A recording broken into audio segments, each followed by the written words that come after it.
welcome along to the Property Academy podcast. I'm your host, Evan Knight. And today on the show, we're talking about the standard stats that you need to know as a property investor about the housing market. Let me tell you this, Andrew. That's it. I'm going to start telling everybody I'm an accountant. I mean, people don't like you enough as it is. And I'll tell you the reason why. So picture this. It's Sunday and I'm in my Uber on the way to the airport, right? And Sunday, for anybody who doesn't follow me on Instagram, is podcast preparation day. That's where I've got to get everything sorted for this week's Podcast panic day, more like. Absolutely. Because what are we going to talk about on the show? There's no other things we can cover every Sunday. So here's the thing, though. I'm in this Uber, working away, trying to figure out what are we going to talk about on this podcast. And then they made the mistake of saying to the Uber driver when he very kindly said, what do you do for work? Oh, I work in property. Oh, the next half an hour, I had my ear chewed off. But look, that's not my grievance. My grievance is this, was that I heard every fake stat imaginable about the property market. You mean to tell me that Uber drivers were committing data abuse? Oh, it was the most abusive case of data abuse I've ever seen. And there were some interesting stats. Now, I'm not berating him because, he's read some stuff in the papers, and he's maybe remembered some things a bit wrong. But that is why in today's episode, I want to go over the standard stats you need to know. I want to bust some myths so that when you're at a barbecue with old Uncle Lester, you can pull these out and have the facts to hand for you. Yes, everyone will be your friend when you rattle off your stats. So here we go. Myth number one. Give it to us. Myth number one. Only a third of people own their own house in big cities. That's what he said to me. That's what he said. He said home ownership rate in big cities is a third. Third, quite specific. If someone had asked me that, I would have said 50%. Yeah, okay, well, what are the stats? Well, this is the interesting thing. I too would have got that wrong. So we do hear this kind of thing all the time, but New Zealand-wide is actually 64.5% own their own homes in 2020, which means that just under 2 out of every 3 households are owned by an owner-occupier. They're owned by the people that live in them. And just over 1 out of 3 households are renters. And the really interesting part is this isn't actually this dissimilar to other major English-speaking countries. So in the US, for example, 65.4%, Australia 66.2%, and the UK 65.2%. So all around that kind of 2 out of every 3 households. Yeah, they're pretty much within cooey of each other. So the key thing to remember is that about 2 out of every 3 households are owned by the people that live in them. And 1 out of every 3 households are rented houses. So it's not just New Zealand, this is across the world. Now, the second one that I want to talk to you about is that everyone is mortgaged up to the hilt. So if you talk to a lot of people and you start talking about household debt that New Zealanders hold or mortgage debt that New Zealanders hold, a lot of people will say everybody's got massive mortgages. We've all got 80% LVRs. And the trouble is that people think about the marginal borrower. When they think about how much debt people have, they think, well, if I was a first home buyer today, I'd need an 80% loan and a 20% deposit. And then they make the mistake that they think that is true for everyone. But it's not the case for everybody, because if you've owned your house for 15 years, you've paid off a lot of your mortgage, you probably bought it when it was half the price that it is today. And so over time, people do not have as nearly high mortgages as many people would initially think.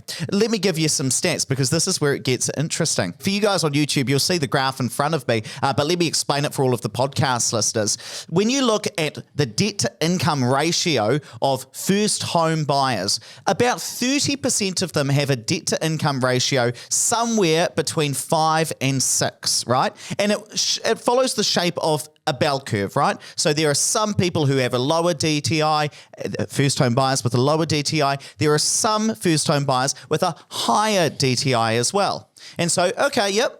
Most first home buyers have quite a bit of debt, somewhere between 5 to 6 times their income. But if we look at everybody else and we just look at people who aren't first home buyers, we can see that just under a third have a total debt to income ratio less than 3. Which means that their mortgage is relatively small. If you're earning $100,000 a year, its mortgage is $300,000. And what's interesting is it follows a straight path down. So although first home buyers, most of them have 5 to 6 times DTI, only about 22% of all other owner occupiers have a DTI of 5 or more. And again, the point is that if old Meredith has owned her home for the last 30 years, she's probably paid off her mortgage. And in fact, this only shows people who actually have lending. A third of households in New Zealand have no mortgage on their property. It's amazing. A third's a huge number, given that 2 out of every 3 households own their own house. It is. It's a big myth, and I'm glad we can bust it. So here are the stats you need to remember. 1 in 3 owner-occupiers have a mortgage with a DTI of 3 or less, and a third of New Zealand properties are mortgage-free. Myth number 3, incomes are falling behind the cost of living. And I guess this feels quite real at the moment. So right now we've got, really, really high inflation. We do. Interest rates are going up. We feel like petrol prices are going up all the time. It just feels a bit hard right now. But the stats you need to know, inflation over the last 20 years is on average 2.2%. Median household income growth is 4.12%. It's almost double. So incomes are growing way faster than inflation on average as a whole.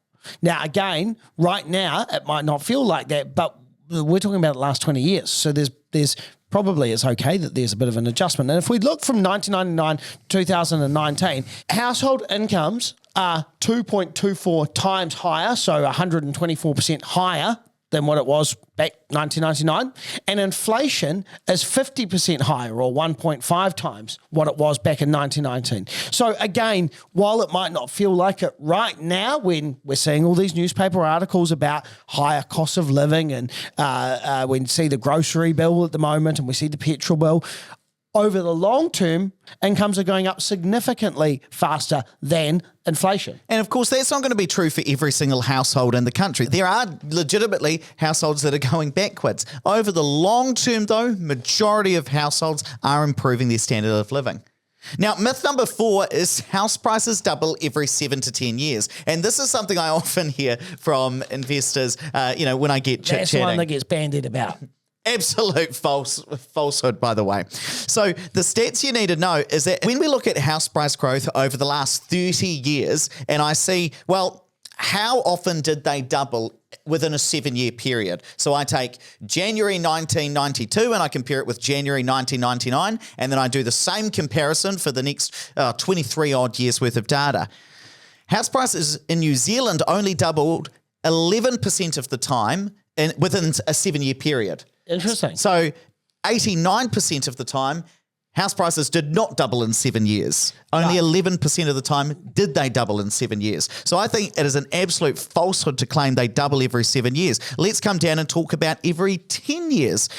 When I do that same comparison, only 42% of the time. So still less than half in the 10 years. Yeah, really interesting. Only 2 and 5 times. Now, I mean, that's still fast house price growth. Absolutely. The New Zealand property market has performed just astronomically well in terms of for people who own property over the last 30 years. But it is, again, in my mind, a falsehood to claim with such confidence that house prices double every 10 years. No, they don't. Only 2 and 5 times have they over the last 30 years. 58% of the time, they didn't double every 10 years. So while it's astonishing growth, if somebody says prices double every 7 to 10 years, look, historically speaking, they haven't.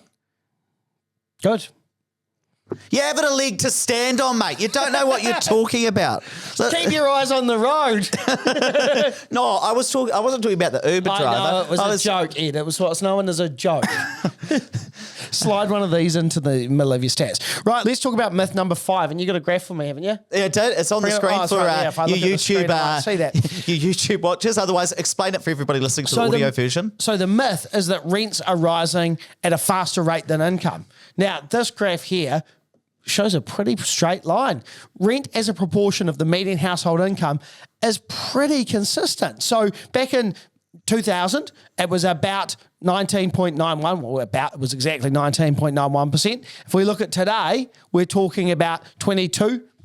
So yeah, there's a difference, but not significantly. I would have expected if someone was to say that rents are rising at a faster rate than income, it's unsustainable, that there'd be a massive upward trend. That's not the case at all. And look, specifically with this, but there are a few things to take into consideration. Here we're using the mean household income right around New Zealand, and obviously there could be an argument that the average renter may not earn the mean household income. Now, my point is not that... Is there anything to substantiate that, or are you just taking a guess? Well, if you say that the mean household is the middle 50%, I realise we're not using median in this situation, but then we said 66% of households own their own home or live in a home that's their own. But don't you so you think put 2 and 2 together. Yeah, okay. Don't use that tone with me, Edward Christian McKnight. But what about this? Somebody's going to steal my identity now. What about the fact... They're going to be dressing up as me. You've been in hot demand for identity theft since the day you were born. I've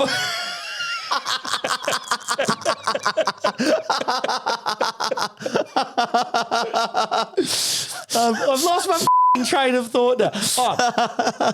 But I would wonder whether or not a starting out household who are renting are more likely to have double income, no kids, so they're more likely to have a higher household income, even though they don't have a deposit to buy their first house. Well, maybe. Wow. But you've got nothing. You've got no data. You've got no data either. That's my point. Yeah, I'm the economist, mate. I've got all of the data. But here is my point. I would focus less on the fact that, we're sitting here saying, 19.11% is the... 19.91, I think you find. 19.91% is the median rent compared to the mean household income. Don't focus less on what the precise amount is, but the trend. And the trend is only increasing at a very small rate. And the reason behind that is rents have tended to go up by, somewhere between 4.5% to 5% per year, whereas incomes are going up at 4.2%. There is a small difference, but over the long term, it hasn't been significant. I remember calculating once that it would take 600 years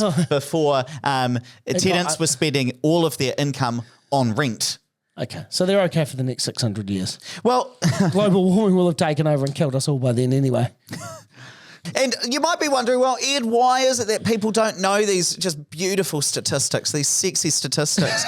And I think that the thing to remember is there's this thing called negativity bias, which is that we tend to focus on things that are bad rather than things that are good. Now, think about it this way, Andrew. If I was to say a whole heap of lovely things about you... Normal.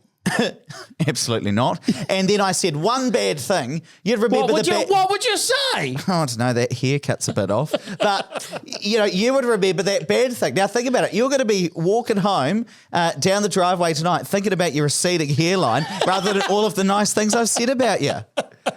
That's negativity bias. And the same thing happens with stats and property. People focus on the negatives rather than remembering all of the positives or a more balanced viewpoint. And that's the reason why we all think that the media is so negative. It's because it's you guys who click on all of the headlines that incentivize them to write the negative content. And it's actually not your fault. It's your brain's fault. And that's evolution's fault. So let's all blame Charles Darwin because it's all his fault. Rightio, we're going to wrap it up there. But please don't forget to rate, review, and subscribe to the podcast. Really does help us get the message out to more people. And make sure you tune into our webinar, which is on tomorrow night, Tuesday, 28th of June at 7 p.m. I might be there live from the waiting room of the baby theatre, whatever they call that thing. That's your lovely fiance's due date, which is very exciting.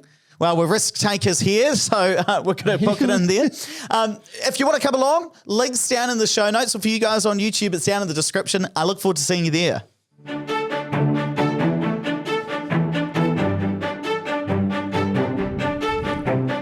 Thanks for listening to the Property Academy podcast. I'm your host, Ed McKnight. And we're going to be back again tomorrow with even more daily strategies, tactics, and insights to help you get the most out of New Zealand property market. Until next time. What's wrong with my haircut? I knew you'd be thinking about that.